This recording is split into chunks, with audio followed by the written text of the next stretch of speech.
Type number 9, stock turnover ratio. Stock turnover ratio. Stock turnover ratio is equal to cost of goods sold upon average stock. See, cost of goods sold is equal to sales minus gross profit. For example, આ pen જે છે એ મેં 50 રૂપીસમાં cell કરી, આના અંદર 20 rupees મારો profit છે, તો મારી કોસ્ટ ઓફ ગુડ સોલ્ડ કેટલી થઈ? 30 રૂપીસ. ફરી વાર એક્સપ્લેન કરું, સેલ્સ વેલ્યુ કેટલી છે? 50, મારો પ્રોફિટ કેટલો છે? 20. તો આ પેન મને કેટલામાં ઘરમાં પડી? મારી કોસ્ટ કેટલી? 30. It means cost of good sold. તમે જે ગુડ સેલ કરો છો એની કોસ્ટ જે છે એટલી છે. C, average stock is equal two average stock. Okay, તમારે લોકોને એવરેજ ફાઇન્ડ કરવી હોય તો તમારે જે પર્સન્ટેજ છે એ ફાઇન્ડ કરવા હોય તો તમારા જેટલા સબ્જેક્ટ છે એના marks divided by number of subject. It means average find કરવી હોય તો opening stock plus closing stock divided by 2. Why 2? Because of opening plus closing, એટલે divided by 2.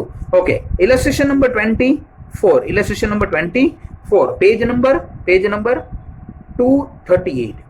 From the following information, HN Limited calculate stock turnover ratio.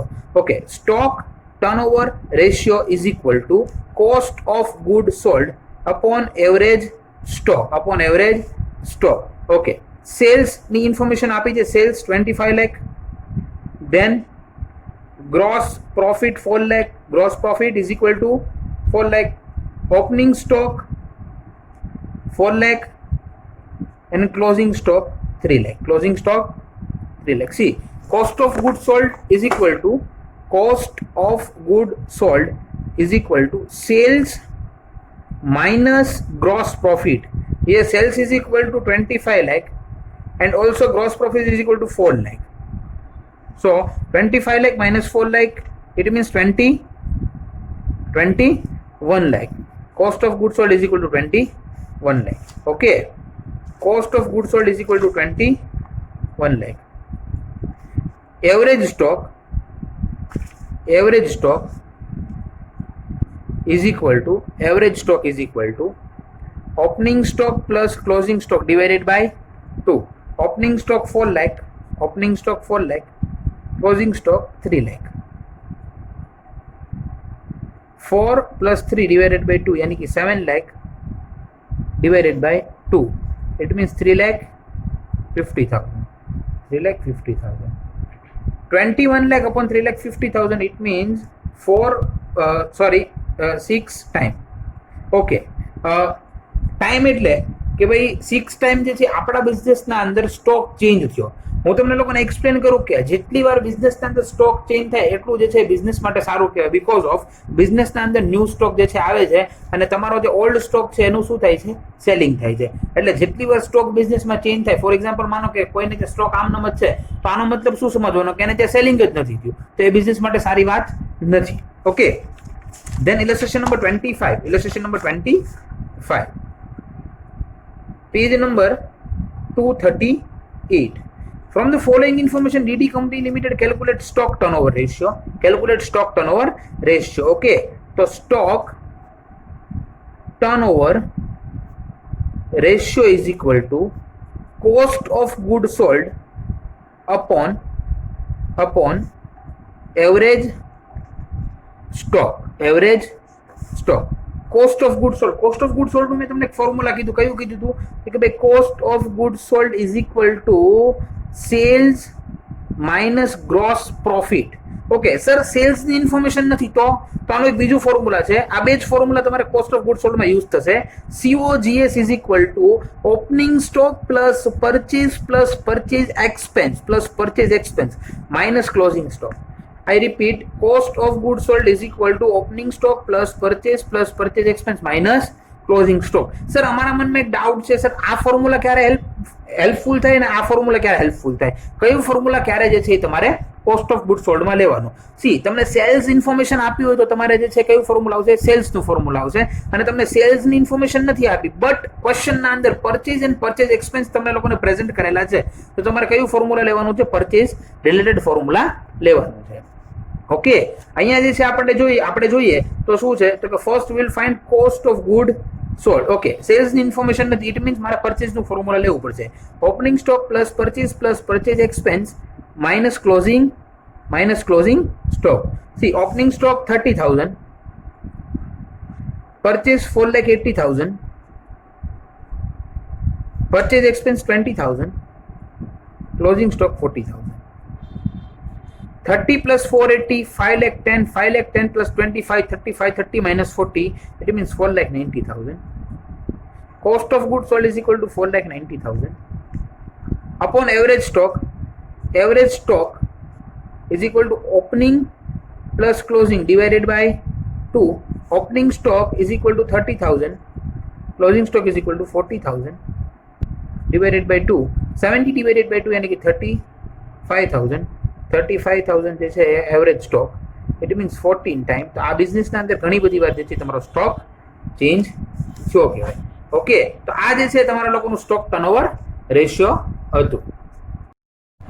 Okay, type number 10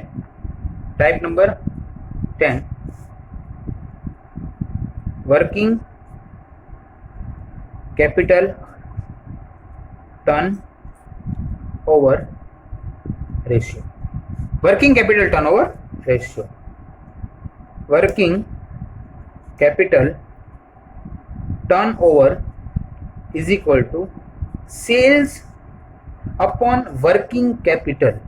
My dear friend, net sales is equal to sales minus sales return, and also working capital is equal to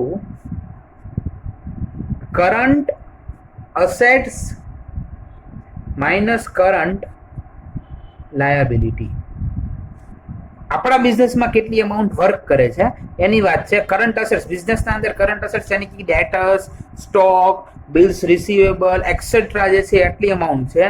માનો કે 6 લાખ છે, અને liability यानी કે creditors છે, bills પેયેબલ છે એ 2 લાખ છે. તો આપણી વર્કિંગ કેપિટલ કેટલી છે, આપણે બિઝનેસ કેટલાથી રન કરીએ છીએ, તો એ અમાઉન્ટ જે છે કે એને કે કેટલી છે, તો એ અમાઉન્ટ જે છે એ 4 લાખ થઈ. Okay, it means working capital. Okay, ફરી વાર એક્સપ્લેન કરું. Working capital turnover ratio is equal to sales upon working capital. Sales means sales minus sales return. It means net sale. Working capital is equal to current assets minus current liability. Current assets minus current liability. Okay.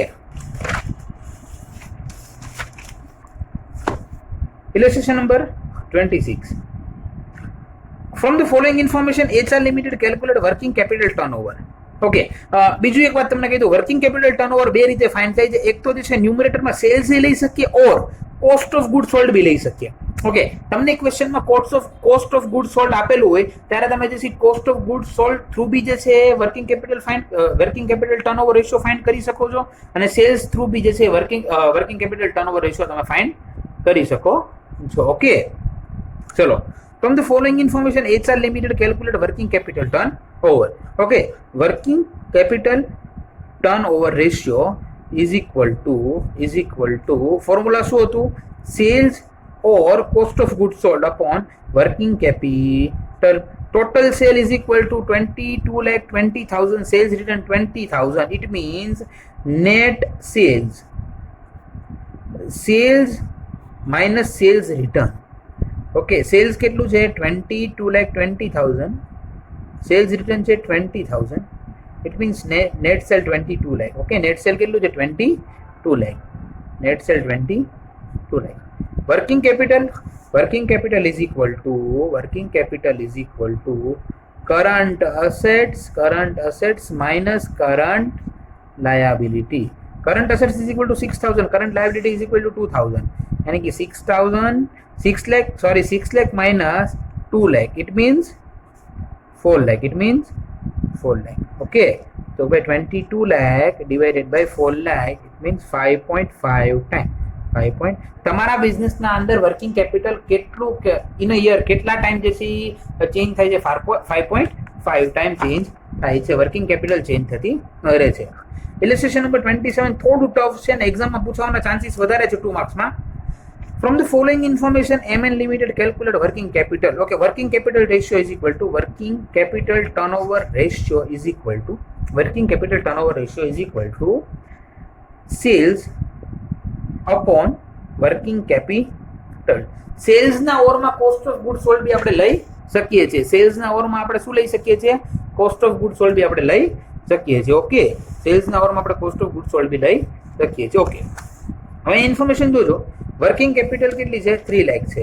Okay, એટલે આપણે અહીં લખશું working capital 3 lakh. Then cost of good sold 15 lakh.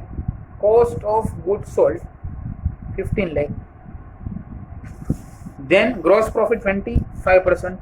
Gross profit 25%. Okay, simple હું તમને લોકોને સમજાવું કે ભાઈ સેલ્સ છે એ કેમ મળે કે sales is equal to cost of good sold plus gross profit. Assume કરીએ કે સેલ્સ 100 હોય તો ગ્રોસ પ્રોફિટ 25% છે, કારણ કે પર્સન્ટેજ છે એટલે મેં 100 સેલ્સ લીધા છે. તો કોસ્ટ ઓફ ગુડ સોલ્ડ કેટલી હોય? કે ભાઈ કોસ્ટ ઓફ ગુડ સોલ્ડ 75 હોય. તો અહીંયા આપણે ઓઝ્યુમ કરીને છે એટલે કે 75 કોસ્ટ ઓફ ગુડ સોલ્ડ હોય ત્યારે જે છે એ ગ્રોસ પ્રોફિટ 25 હોય.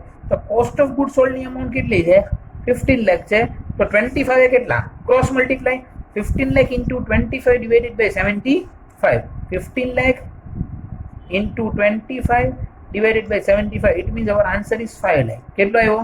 5 લાખ. તમે અહીંયા જ કરી શકો છો કે ભાઈ તમારી આગળ cost of good sold 15 lakh છે પ્લસ 5 લાખ જે છે એ ગ્રોસ પ્રોફિટ છે. તમારી સેલ્સ વેલ્યુ કેટલી થઈ ગઈ? 20 લાખ. કેટલી થઈ ગઈ?